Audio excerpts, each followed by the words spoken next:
Hi, folks. It's a real pleasure to see you all again. Hey, little fella. Of course I didn't forget about you all. Well, if we're all ready, it's time for another edition of TV Heaven.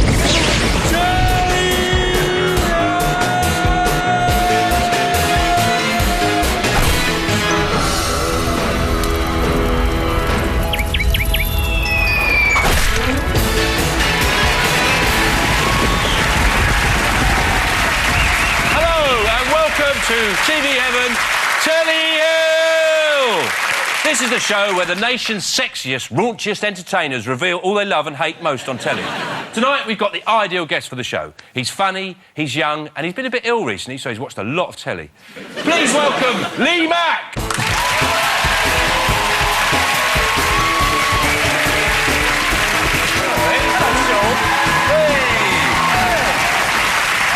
Hello, Sean. Welcome to the show. Thanks for coming on tonight. Thank you very much for having me. Well, your first choice tonight is it's TV Heaven. It's Stars in Their Eyes. Or In Stars' Eyes There. What is it you like about Stars in Their Eyes so much? Well, because it's totally, like, surreal TV, isn't it? I mean, that's what I love about it, because I was, like the rest of us, I was chugging along nicely watching TV, mid-80s, sort of that, thinking, this is great, I'm loving it. But what I really want to see, more than anything in the world, is a meat packer from Darlington pretending he's the bass player from the Thompson Twins. When's that going to happen? Yeah. And then Matthew Kelly saved my life. Yeah, well, I think for a lot of people, the most interesting thing about the show is guessing who the contestant's going to be. And have a look at this clip. And if you can guess who he's going to be, you're either clairvoyant or the friend that put him up to it. Tell me a bit more about him. Well, his stage name is an anagram of his surname. Yeah? And he sang the theme tune to this film, Never-Ending Story. Tell us who you're going to be tonight, Jonathan. Tonight, Matthew, I'm going to be Limal from Kajagoogoo. Limal!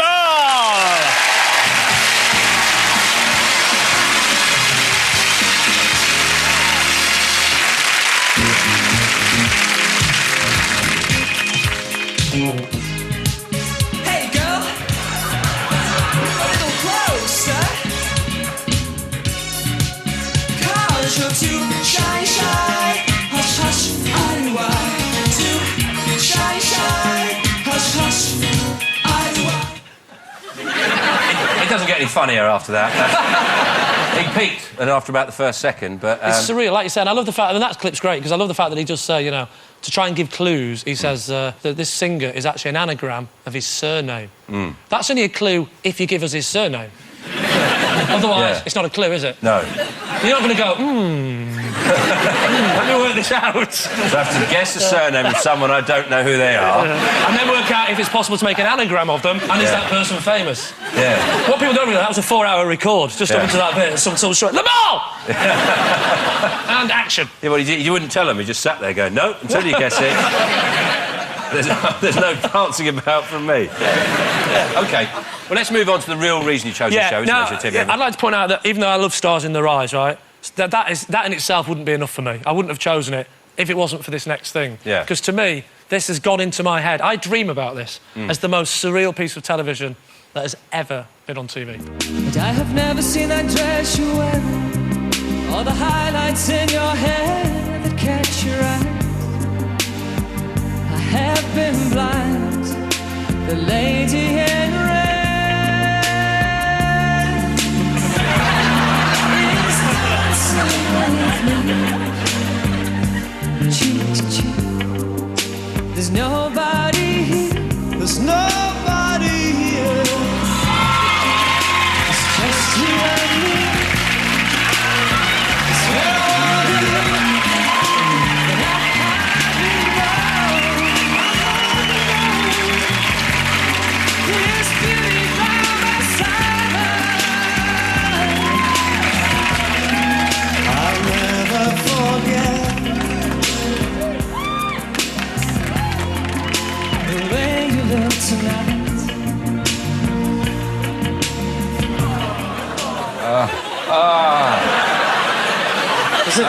Is it gone, yeah? It's gone, yeah. Is it gone? It's gone. Promise? Yeah. Promise it's gone.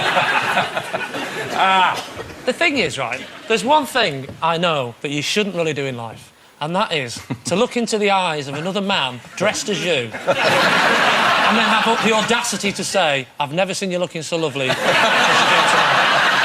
That's not permissible, is it? It's troubling, isn't it? In so many ways. I don't know where to start. Where do you want to start? Well, I just want to know what he whispered to him. I like this idea. He went, I'm not the real De Boer either. It couldn't be us. I love the bit at the beginning, you know, when he looks at the camera and goes like that. Maybe he knew. Maybe he knew there'd be loads of people around the country shouting at the telly, going, no! It's just mental, and it's just... I'm sure there's one bit where he sort of, like, looks like he's about to touch his own replica face. And... at one point, he's going in for a kiss. Yeah.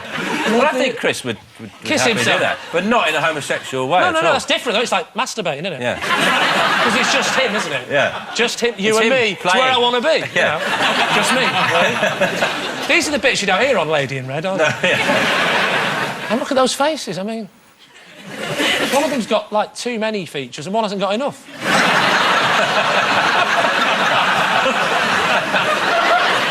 Well, most people who appear on Stars in Their Eyes, you know, end up working back at Asda. But for Ian Moore, it was the Asda car park. Yes, I'm just a clown who picks you up each time you're down. Oh, baby. Oh, baby, yeah. People from Asda tell me that we had a lot more here for Ian Moore than they had for Christy Burke. What does that say to you? It says that we've got a big star. I think he's the new star of the millennium, don't you? He's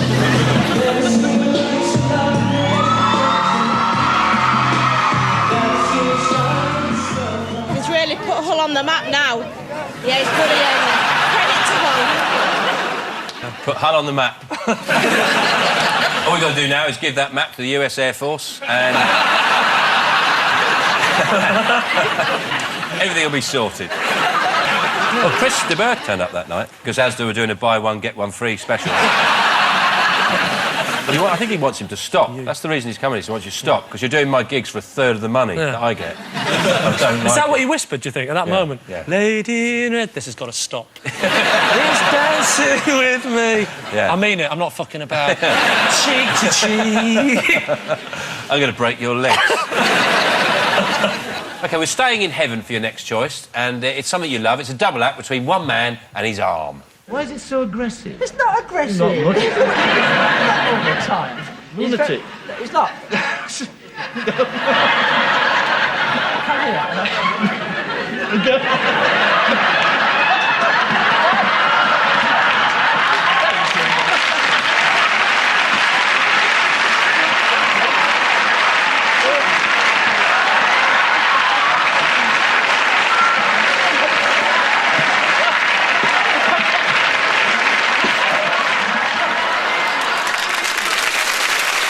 Rod Hull and Emu there. I love Rod Hull. What do you like about it? Do you like seeing people getting attacked? No, there's so much more to it than that. I think that's what people think. I think people think that it's just a bloke attacking people with a puppet, but what was brilliant about it was that he genuinely... Without sounding too poncy about it, he brought it to life. I really, for years, still a bit confused about the fact that, how does he do this? I mean, and then someone explained that that's a false arm. I don't know if you knew that. That's... But I found that out. The one that's hanging over like That's that. right, the one that doesn't about move. 2 foot longer than his other That's one. right. There's a different colour to that arm. Yeah. That's not real. Yeah. It's the fact that he would attack someone, beat the hell out of them, and meanwhile there's another thing going on where he was having to stop it, get off, and it was, like, so believable the way he was, like, separated from the bird. He was very skillful at it, wasn't he? Because even to this day, people still... I'm sure Michael Boxer still blames the bird, because you don't associate it being him, you know what I mean? Do you think so? I think he does. He's like, Rod Hull's all right, but, you know, the birds... It wasn't just stars like Parky that suffered from his groping and grabbing. The whole nation was happy to be pecked and groped by Rod. All frozen foods. You never know. They might have some frozen soup.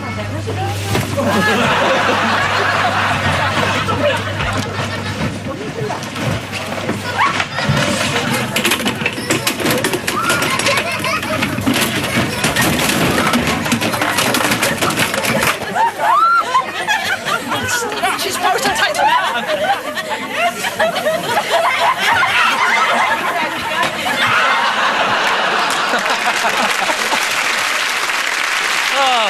this all day. No, but I mean, you can't get any funnier than that, can you? Throwing yourself in a freezer. No.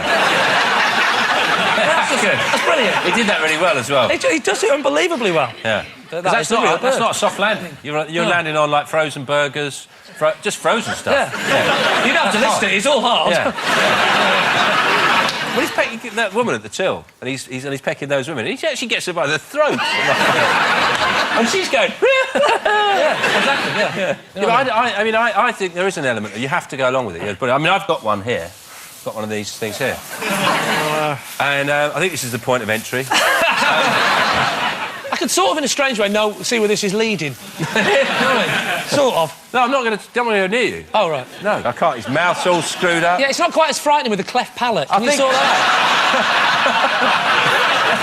out? I think he's got a... That's not quite the same, is it? Yeah, not so easy now, is it? I think he's had a stroke. Maybe Rod had really big thumbs. I don't know. Yeah. There we go. That's Okay. it. That's better. There we go. Does that look cute? Have I got there? I'm looking forward to... You should look at me. Yeah. You happy with that? Wow! Wow! So did he ever attack himself? Of course, he just threw him in a freezer. No.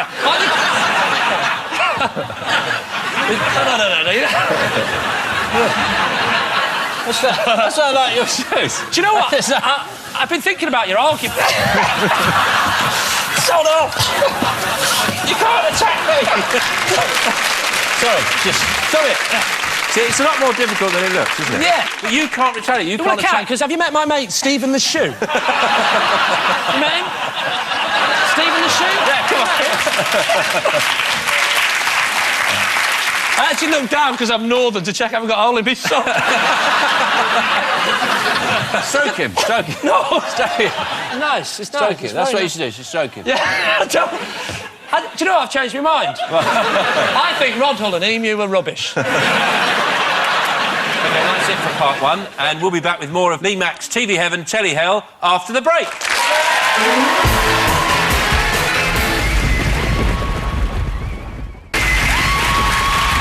Welcome back to TV Heaven, Telly Hell. I'm here with Lee Mack, who's telling us what he loves and loathes on TV.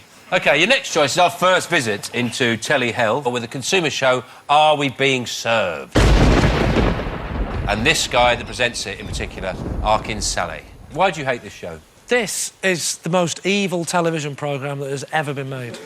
It's just basically, for those who haven't seen this show, it's a bloke who goes round shopping with a hidden camera to show us how bad 15-year-olds are at serving. Well, who would have thought? Yeah. Well, it's basically the only amazing thing about the show is, you find out that some people who work in shops don't really want to work in shops. And they may be just doing it to pay the rent or get some money for food or beer, probably. But here he is. There's a clip of him here. He's using hidden cameras to spy on the underpaid and the overworked. Arkin Saleh is a toughie, a top customer service expert.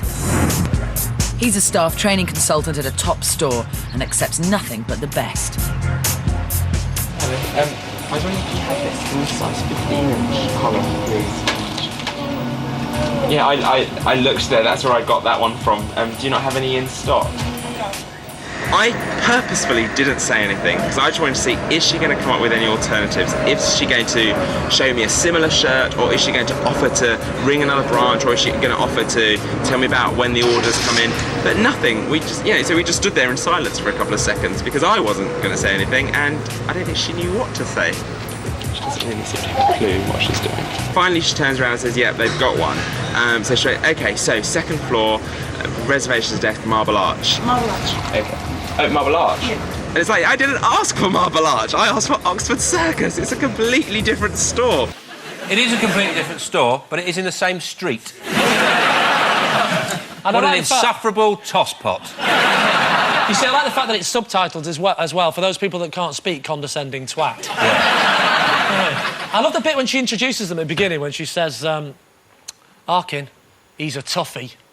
Oh, yeah, he's a toughie, isn't he? Oh, I said Oxford Street! No! Oh, I'm not having it! No! I asked for a size 15 and then I got 14. Damn a toughie. Oh, for crap. These are people that haven't got the right clothes. They're not paedophiles. But what? It's just this idea that it's some sort of important thing, you know. And it's like walking behind a road sweeper and going, "Oi, mate, you missed a bit." Yeah. Go on, pick it up. Pick it up! It's just nasty and unnecessary. It's like finding fault in something which, you know, nobody expects great service in a shop. Exactly. It's not 1926. You know, I'm not Lord Rothermere. You know, I expect, when I go into Boots, I expect some badly motivated girl with skin problems just going... I like that. I find that reassuring. So when I go to shops, I go, anything you want, I just go, go away! Leave me alone! There's one bit of that particular show, I think, where he's buying some shoes and he wants to test out the bloke who's selling him the shoes. He goes, can you recommend some socks to me to go with these shoes? If that had been me, I'd have gone, you are mixing me up with someone who gives a fuck. Right? Choose your own bloody socks. Right? Sometimes, Arkin, you're on your own in life. There's not going to be someone there to help you. You've got to think for yourself, the socks. Yeah. But, you know, just this idea that someone's going to be there... Listen, I'm under no illusions. The service in this country is pretty rubbish, right? But I'm also... I've been to America, and I don't want a load of grinning, inane, false twats pretending they care when they don't. Not the Americans, the people that work in the shop in America. Fuck it, all Americans, right? And you can't win, because there's a bit, right, where what he does is he carries on the argument for a while, and he goes, I need a different size, like a 15 or a 14! Not like it's one big bloody musical, right? He goes, right, so the shop assistant, obviously, fucking hell, I'll go. So she goes off, she has a look, he then has the cheek to look in the camera and go, she's left the till unattended. There's people behind me waiting, there's no one here. That's because of you fucking idiot! Christ. No, he's a monumental cock. My name is Sean Locke, and I said that on television, and I mean it. OK, well, we're going to move on to your next choice, your next and your final choice. It's TV Heaven for you, and it combines every bloke's idea of perfect telly, which is sport and drinking. Now then, just slipped out for a minute from the biggest bonanza of sporting skill I've ever clapped eyes on. Down here at the Queen's Hotel in Leeds, we've got 60-odd of the best players I've ever seen in my life. None of your Charltons and your Geoffrey Boycotts, mind you. This bunch of lads are kings at those sports you get up and down the land in every pub. Player requires 40. Yes, sir!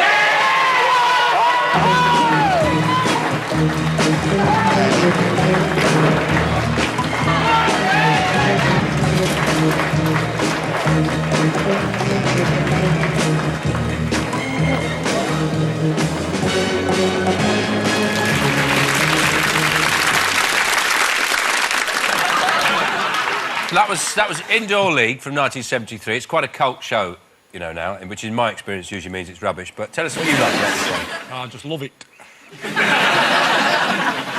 That was prime-time television, and then it didn't quite work out like they expected. They shoved it back at the 5:15 slot, so it's virtually kids' TV. Now, in a world of faceless, BBC broom cupboard-type young presenters, right? Wouldn't you prefer to see a bloke on Blue Peter going, now then, right, I made something I want you lot to make, but, right, you'll have to wait, because I've got my pipe, I've been piped. I managed. It always went. No, anyway. But it was mental. I mean, this was proper. It's brilliant, absolutely brilliant. I grew up in a pub in the 70s up north, and we did have games like that in the pub. And to see that as treated like the Olympics by Fred Truman, it's absolutely brilliant. I mean, it's just... Anyway, they play a lot of Shove Aitney in the show in Indoor League. We're not going to show it because it's too boring. But we got some other bits. And George seems to have got a 9 in 1. Now he is on a maximum. The maximum at this game is 27. I personally have never seen it done. The most I've ever seen is 25. Oh, what bad luck we were on. Now remember, all you lots out at Trent, this is real darts on a Yorkshire board. No trebles, no floaty shots, just a hell of a lot of skill. Here he goes. That's better. Oh! Well done, Jim. The drama, the stark naked drama. Stark naked drama. Oh. I love the way Fred says, this is, for all you lot in London, right, this is a proper board with no trebles. He's the only bloke in the world that can make a treble sound like a sign of homosexuality. Trebles? Queers.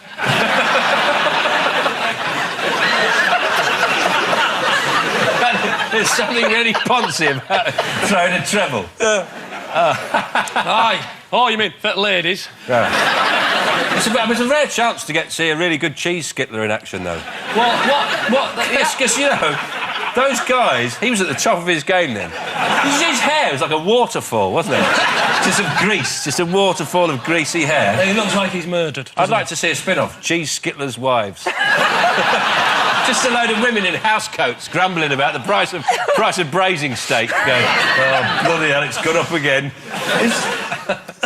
I love the bit that we didn't see there was the intro to that clip where Fred Truman goes, and now for first time ever on British television, cheese skittles. Yeah, Fred, there's a reason for that, right? I mean, it's brilliant, though. You know, that's just... It's a great show. If it was up to me, I'd have it as an Olympic sport. I mean... But great. So you were great. It was a lad growing up in a northern pub. Was it nice? We had... No, we did. We had... Listen, you condescending southern shit. I'm pissed they put something in that beer. We did. We had darts. Was it nice in your pub up north? Yeah. I'm like parking it. Was it nice? Was it? Yeah. Can I have another one of those?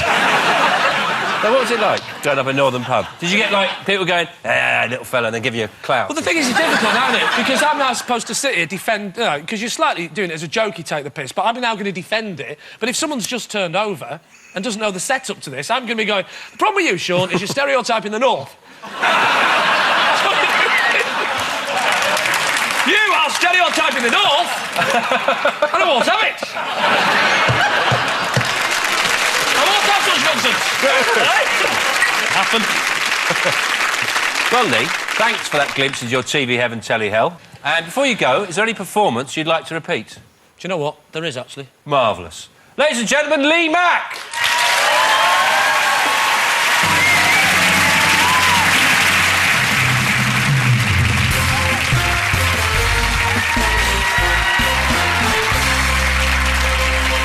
Lee Mack, who are you going to be for us tonight? Everybody says I look like this person. Tonight, Matthew, I'm going to be... Limo!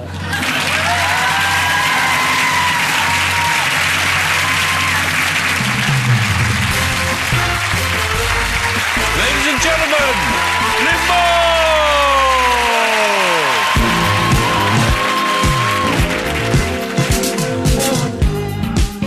Hey, girl.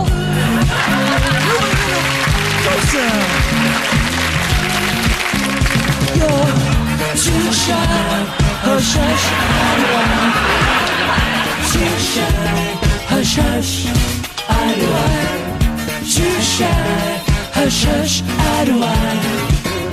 Too shy, hush, hush. Hush, hush, hush, I don't. Can't believe it. Shy, shy, hush, hush, I don't. Shy, shy, hush, hush, I don't. Shy, shy, hush, hush, hush. Modern medicine for swallowing your complaint. Come on, try. Turn it all harder. When someone's want you, darling, baby, try to shy, shy, hush, hush, I do I. To shy, shy, hush, hush, I do I.